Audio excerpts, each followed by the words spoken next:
What is capitalism?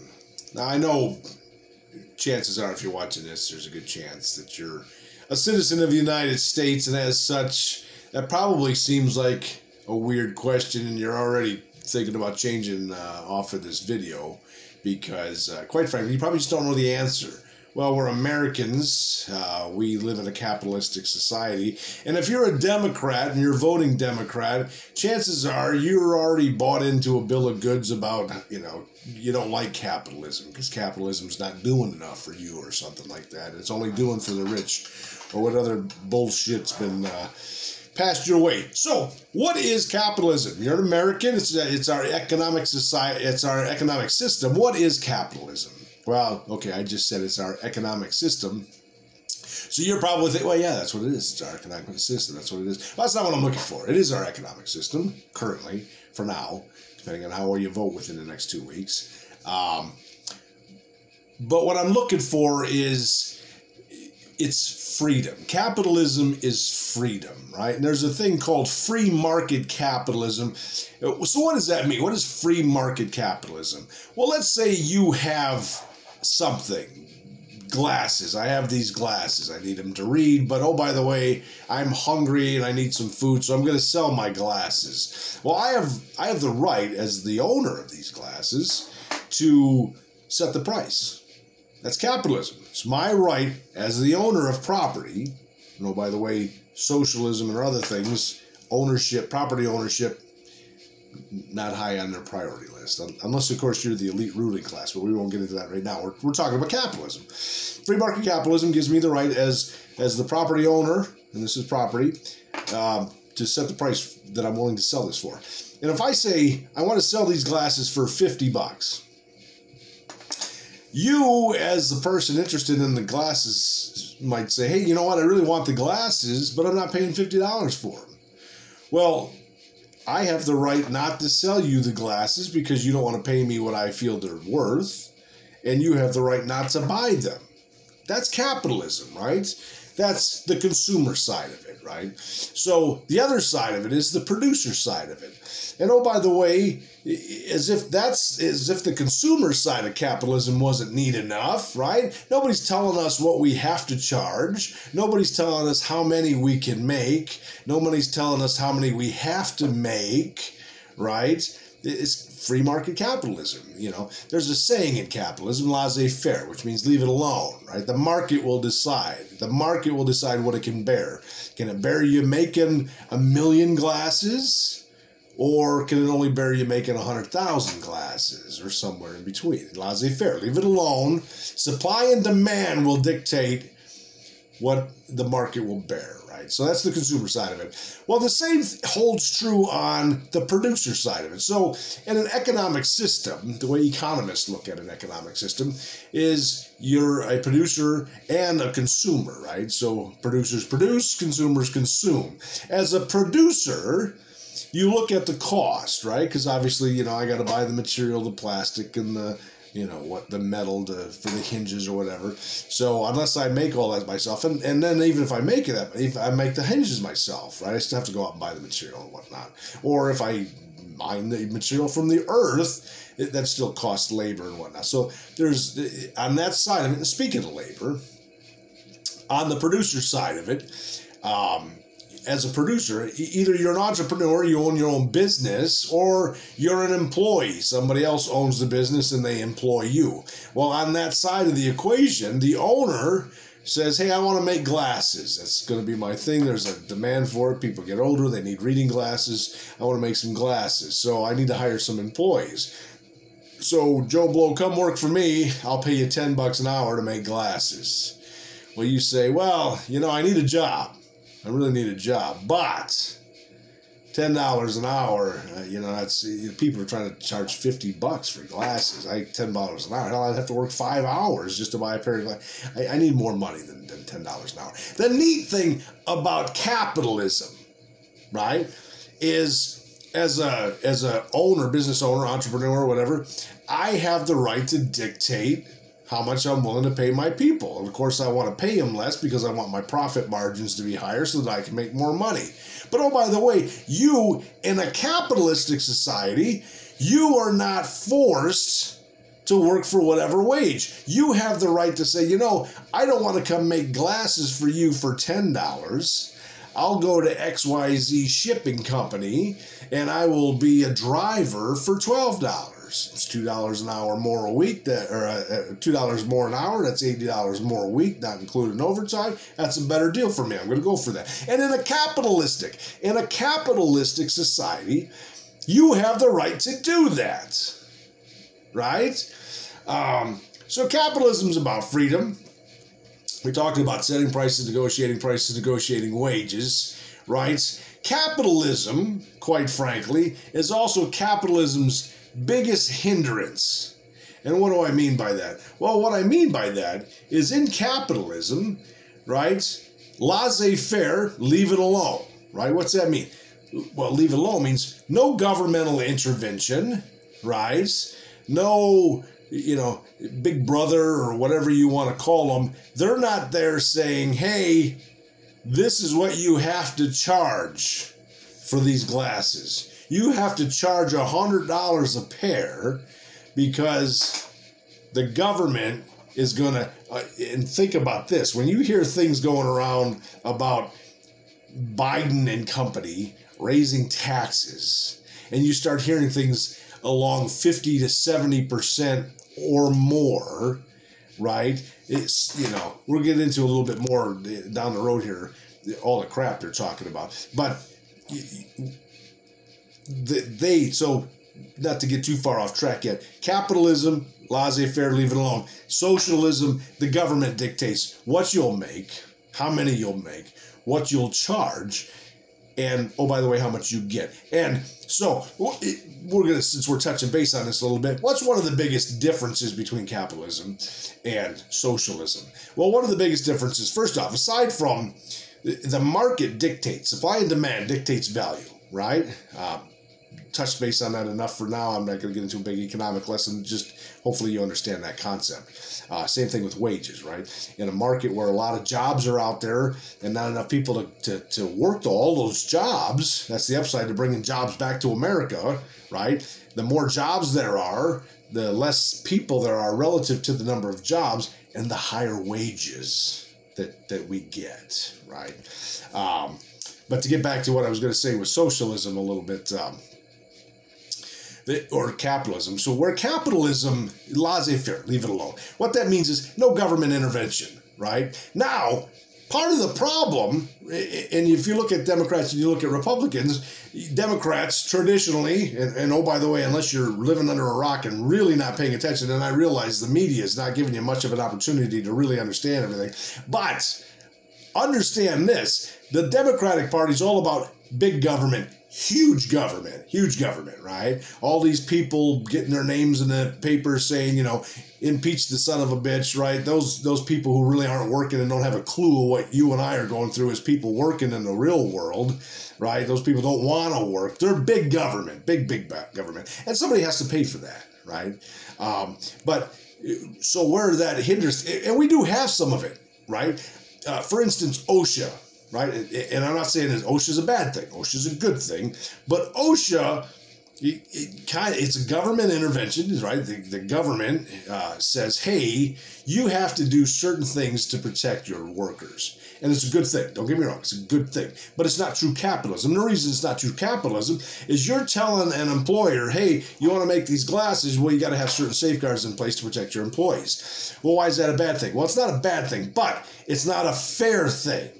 Right? It's not a fair thing because, one, it's not laissez-faire, you got somebody intervening, and two, not every country is doing the same thing that the United States is doing. Not only are we one of the wealthier countries on the planet, we're also one of the safer work environments on the planet, right? And that is added cost that affects a profit margin, becomes part of the reason why jobs end up overseas, right? So when President Trump comes in and he starts saying, hey, you know what, care about the environment? I do, but there's certain things we've got to do to level the playing field, to get back to a more capitalistic society. That's why you do something like that, right? So that's basically laissez-faire, leaving it alone, right? So what are the complaints about capitalism? Why, if I have the freedom to work where I want, and as an employer I have the freedom to hire who I want,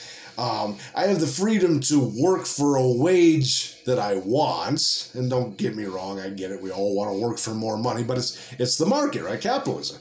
What's a business owner willing to pay you to do your job, and then how much are you willing to accept, right? You would like to make oodles more, and your business owner would like to pay you oodles less. You're where the market bears, and if you're on the low side of it, well, you have the right to go out and look for work elsewhere in a capitalistic society. Now, vote Democrat here in a couple weeks, that may not be the case. So if you're thinking about getting more money, well, do it quickly, because you could be running out of time if you vote blue.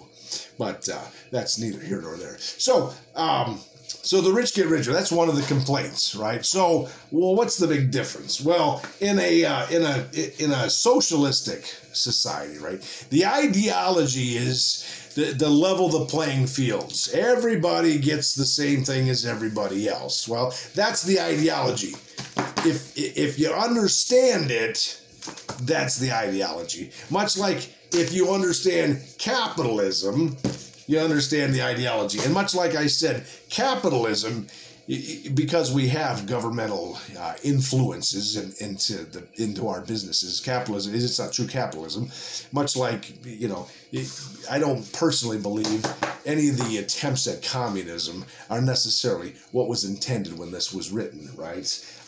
The idea of a country being better, and to be honest with you, where did capitalism come from? Well, Adam Smith, right, when he was writing his book, was English and was worried about, much like I'm worried about America, right? The United States of America. I'm concerned about the United States. That's why I'm doing this. Well, Adam Smith wrote a book saying, hey, this is the way to make England stronger, more prosperous. And, oh, by the way, I mean, obviously we've employed that, right? So, anyway. Some of the things to look forward to in socialism. You have the right to choose where you'll work. Well, socialism, how the Democrats are selling things to socialism, right? How they kind of get people to get into wanting to go down that road is they start throwing free stuff at you, right? For instance, free health care, right? Oh, free health care for everybody. Who wouldn't want free health care for everybody? Well, you know what? I want everybody to be healthy, and we won't get too much into that discussion, but I want you to think about if the deep state, if politicians as a whole really gave two shits about your health, they wouldn't be putting god darn masks on everybody because of the Wuhan flu, right? They'd be going out and they'd be shutting down the damn tobacco companies, because how many people die every year from that? Now, why don't they? Well, they don't because laissez-faire, right? Free market capitalism. You want to be stupid enough to buy their product, well, hell, we put a little label on the side of it warning you that it was bad, and you want to choose to do it, well, God bless you. Well, you can do that for smoking and tobacco use, but you can't do that for the COVID-19. Who does that make sense? Think about that, folks. There's an agenda. They're pushing an agenda on you for a reason, right? They want to control how you vote. Welcome to socialism, right? Capitalism, democracy, a republic, you vote, right? Your representative goes and represents you, right? When they start dictating how you're going to vote, it's the next step to telling you who to vote for, which is the step before, well, you just don't need to vote because the right party's in power now, and let's forget about all that other crap. But a little bit of a side tangent, and I apologize for that. So Healthcare, free healthcare. My God, free healthcare for everybody. You already heard that, right? In Obamacare. And we've seen how much that really works. And then free schooling. I mean, what Democrat now isn't talking about free schooling? And oh, by the way, those of us who live in Michigan, let's not forget that was one of Gretchen Whitmer's campaign promises, right? Fix the damn roads, like Snyder wasn't doing his job. And oh, by the way, you haven't fixed the damn roads yourself. And then the free schooling. Nobody's talking about that, right? You're too busy thinking that the federal government should give you more money because you don't know how to manage the damn states. But here again, another tangent, sorry. So yeah, free healthcare, free schooling, and then just think about this. There's an old saying, nothing in life is free. Somebody's going to pay for that, right? That somebody is those of us who like to work, right? We like to try to chase down the American dream. Well, if I'm making X amount of dollars here, maybe I can make more at my company by my company realizing how valuable I am. Or maybe if they don't realize how valuable I am, they're too concerned about the profit margin, then maybe I have to go somewhere else where they want a higher profit margin, and maybe I can help them with it. Capitalism, I have that right. Socialism, not so much. Socialism, we're going to tell you where to work, what you're going to make, how long you're going to work. By the way, possessions, not a big thing with socialism, right? We'll tell you where to live, not so much your house, not even really your bed, but it's where we allow you to sleep. I mean, just think about where you're potentially going with all of that stuff. Somebody has to pay for it. So what are the other some of the other things to look forward to with socialism? Well, because at some point in time, you're going to realize the bill of goods they're selling you was bullshit. It's a 2-story house, right? The realtor told me one story before I bought the house, and then after I bought the house and it was leaky and stinky and cold, well, then he sold me another story, right? So unarm the people, and then, of course, we've already seen the preface for this, right? Let's defund the police. Here's the interesting thing, right? So you're a governor or a mayor or whatever. Who the hell do the police work for? I mean, they're supposed to work for us, the American people, but our representatives, right? The people who were telling you what you can and can't do, put a diaper on your face. Those are the people that you've elected to tell you to put a damn diaper on your face. They're the same people that say it's all right to go ahead and have an abortion, your body, your choice, but it's not your body and your choice when it comes to whether or not you're going to put a mask on for COVID-19. It's your body, your choice when it comes to whether or not you want to smoke or not. But, oh, by the way, you got to put on a mask. Now, I will say the only thing they have done, and I, you know, as a former tobacco user myself, I hated when they did away with smoking indoors, but, you know, good that they finally did that, right? But anyway, not to get sidetracked. So they suck you in with all the free stuff, right? Oh, socialism's better than capitalism, because in capitalism, now this is what they tell you.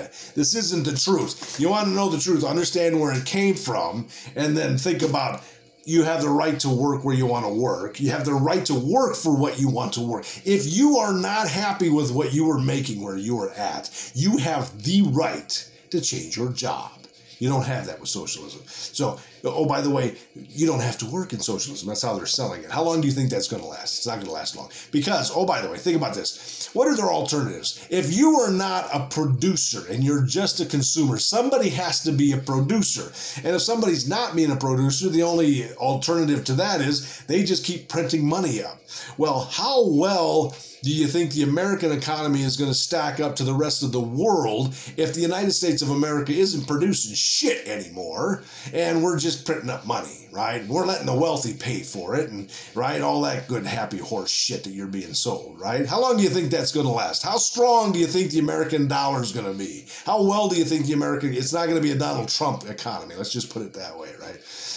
So you get on board, you vote them in, they do what they need to do to ensure that they stay in power, right? In the beginning, they throw free stuff at the working class. They're not part of the work. Don't for a minute think Nancy Pelosi and her millions of dollars is not the work. She doesn't have a clue. Not Wolf Blitzer on CNN. Nancy Pelosi doesn't have a clue, right? I don't have millions. I don't know about you. She doesn't have a clue. The people in power will live high on the hog. You won't. We won't, right? they will. And eventually the free stuff ends, and then, oh, you're going to have to go out and work, right? And farmers, you don't own your land anymore. The state owns that. The government owns that now. And but you still have to work it. You still have to work the land. We're going to take all your goods. We'll give you something to eat, and you're just enough to sort of get by. But anyway. So the other thing is, have we seen this kind of a thing from the Democratic Party before? And what I mean by that is, has the government, per se, this is our way of life. Capitalism. This is our way of life. The Industrial Revolution back in Abe Lincoln's time. Remember, you've heard, maybe, I don't know, they don't teach a lot of stuff in school anymore. But back during Abe Lincoln's time, there was this thing that was starting to really happen called the Industrial Revolution, right? Down south, well, by God, we loved picking cotton. Well, if you were a Southern Democrat, you didn't really pick cotton, now did you? You had somebody else do it for you, and you lived high on the hog off of their efforts. Sound familiar? Sound like anything else maybe we've heard about or something? Think about it. Oh, no, by the way, it's the same people, the Democratic Party, right? Ironic. So, and I'll cut this short because I've gotten a little long-winded, but at the end of the day, what's at stake here, folks? A lot of us, obviously not myself, but a lot of us don't even really understand our economic system. We hear free stuff because that's what they're telling us, because they know that's what we want to hear, right? Somebody has to pay for it. How long do you think it's going to last? And at the end of the day, who really benefits from it? Is it going to be you? The only benefit you have is freedom. The only choice you're making in this next 2 weeks is not this, that, it's whether or not you want to be a free person. And right now, you may think you're willing to give up that freedom. If you got the internet, reach out to somebody who's living in a communistic or a socialistic country right now, if you can, and ask them exactly. First off, like you, because maybe they don't know any better, right? I remember right after the wall came down in Berlin, and I actually met some people from Russia. They were I had no clue really what was going on, because life was just so different. Now that communism had ended back in the 80s or 90s. So think about that. When you vote to willingly give up the United States of America, if you vote Democrat, just think about that.